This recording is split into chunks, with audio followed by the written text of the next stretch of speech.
Hello, and thank you for watching this brief video on your course projects. We're going to go ahead and discuss mini project number 1. So the course encompasses 3 mini projects and it's worth a total of 225 points or 75 points each. Think of this as your compensation and benefits portfolio.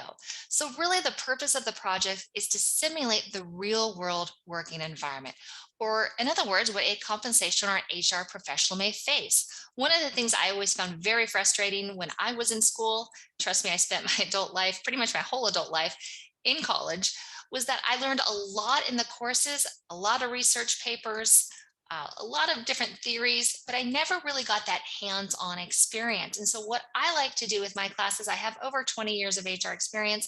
I like to go ahead and throw in projects that will simulate the real world so you get that hands-on experience. So there are 3 mini projects due, and the first one talks about exempt or non-exempt. Let's go ahead and take a look. So in here, you'll find this information. You're going to want to go ahead and pull up the file here, mini project. Pull that up. It provides a lot more details for you. Also, you're going to want to use the FLSA fact sheet. Do not use the textbook. Unfortunately, the textbook is outdated. So this edition isn't that old. It's actually from 2020, so it's only about 2 years old. We try to update the textbooks every few years.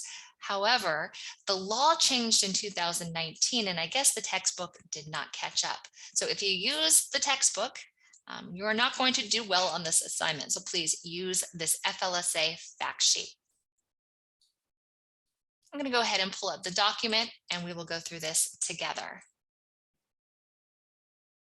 All right, so the first one, we're going to go ahead and look at exempt or non-exempt. Now, we cover exempt or non-exempt status in Chapter 2.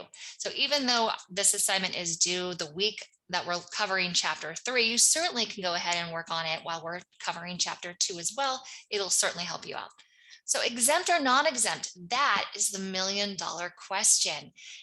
It's illegal to classify a job incorrectly. I don't know if you knew this or not. So before you make an employee a salaried employee, you better make sure it's legal. There are a lot of small businesses and even large businesses that want to go ahead and make everybody a salaried position because it's easy to manage. Administratively, you just pay everybody a salary, you pay them monthly or biweekly or whatever it is, and you call it good. You don't have to keep track of their hours, overtime, none of that. However, it's actually illegal to make some positions a salaried position. And so what I always tell my clients when I was in the consulting role is assume that everybody has to be paid an hourly position and then go look for the exemption after that. And so this is where that exempt or non-exempt comes in. So we're going to take a look at the Fair Labor Standards Act, FLSA. It covers this in detail, and it's a very complex piece of legislation. It addresses minimum wage and overtime, child labor, covers a lot of different things. But for this project, we're going to go ahead and just focus on the overtime portion of the act. And that's what that fact sheet does. So I've gone ahead and I've gone through, and all you need to do is look at that fact sheet. Let's go ahead and look at the directions. So first of all, carefully review the scenario below. So here's the scenario below, and then determine whether a position should be paid overtime or not. And again, I tell you, the rule of thumb is assume everybody is paid overtime unless they qualify for an exemption. And so that's how I remember it. Are they exempt from overtime? Exempt from overtime means you can pay them a salary. Not exempt from overtime means that you pay them and they're an hourly position. So you'll take the role of a compensation manager, you'll write a letter to the company president, and you'll give them a brief summary of the applicable overtime laws. You'll also explain in that letter whether employees in these specific jobs below should be paid overtime or not based on the law. And for any jobs you believe that should be exempt, I want you to explain to the president which FLSA exemption criteria you believe the job meets. So there are 6 positions. And the president wants you to determine which ones should be paid overtime and which ones should not. And all of these positions will pay at least $30,000 a year. So they will pay at least $30,000. All right, let's go ahead and summarize. So it's really a 2-part project, let's go ahead and take a look at that first part. This is probably the easier part. Part one, all you need to do is just list the position, and then right next to it, is it exempt or non-exempt? That's worth 25 points. Part two is where you write that letter. I want to go ahead and focus on how do you go about determining, can you pay them exempt, or are they exempt or non-exempt? I'm going to go ahead and walk through the first position for you. So business development manager. Okay, it's a manager. Do they manage people? Let's go ahead and take a look. So this employee will be going to potential customers and requesting their business. Just because it has the title of manager in their position doesn't necessarily mean that they are a manager, that they are overseeing a department. So that's one thing to consider. I don't want you to actually look at the title. I want you to look at the description of what they do. So this employee will be going to potential customers and requesting their business. To me, that sounds like a salesperson. Let's take a look at that fact sheet. So the fact sheet pretty much says you have to pay everybody an hourly wage unless they are one of these types of positions. So you have executive exemption, and that executive exemption, that talks about managing others, right? You also have the administrative exemption.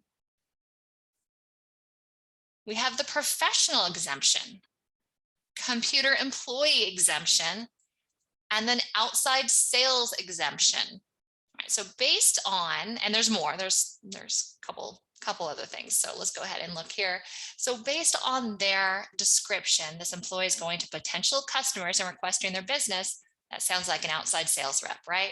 So let's look, outside sales rep exemption. So in order for this position to qualify as exempt from overtime, let's make sure it meets these duties. So the employee's primary duty must be making sales or obtaining orders or contracts. Now, this doesn't give us a lot of information, but it looks like that's what they're going to do. There's no other job description here. There's no other duties listed. And so right here, it's an outside sales rep exemption because the employee's primary duty is making sales or obtaining orders or contracts. So when you go down here and you do the second part, you're going to write a letter to the president. You're going to include with that business manager here, business development manager, you'll say outside sales exemption, and then you'll go ahead and summarize this information. Let's go ahead and take a look at part two. So the part one, you'll say business development manager exempt from overtime. And then part two, you'll write a letter to the president. So the first paragraph is a brief summary of the overtime law. I just want to make sure that you understand it, and writing does that, allows you to process the information and then put it into writing, actually helps you remember it. So go ahead and summarize FLSA. You can use the textbook or you can use the internet as well. Make sure that you just, put it in your own words, and you might even need to cite it if you use it word for word. But go ahead, and that first paragraph should be a brief summary of the overtime laws. The second paragraph of your letter should indicate which positions are paid overtime and which ones should not be paid overtime. So you can quickly say business development manager does not need to be paid overtime. The administrative assistant, and then continue on with that sentence. All right, and the third paragraph, for those who are exempt from overtime, and we know that's the business development manager, I want you to explain why. And so that third paragraph, you would say the business development manager is exempt from overtime because they qualify for the outside sales exemption, and their primary duties include sales, and then you can summarize this information right there. And you would do that for each of the positions. So you would do that for administrative assistant, manufacturing manager, salesperson, assembly tech, and engineer.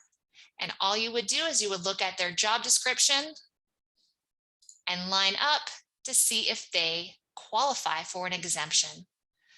If in doubt, you should always assume that the position is hourly if you can't find an exemption on here. I hope this helps. And if you have any questions, please reach out. Again, it is due on February 2nd, or excuse me, February 7th. All right. Thank you so much.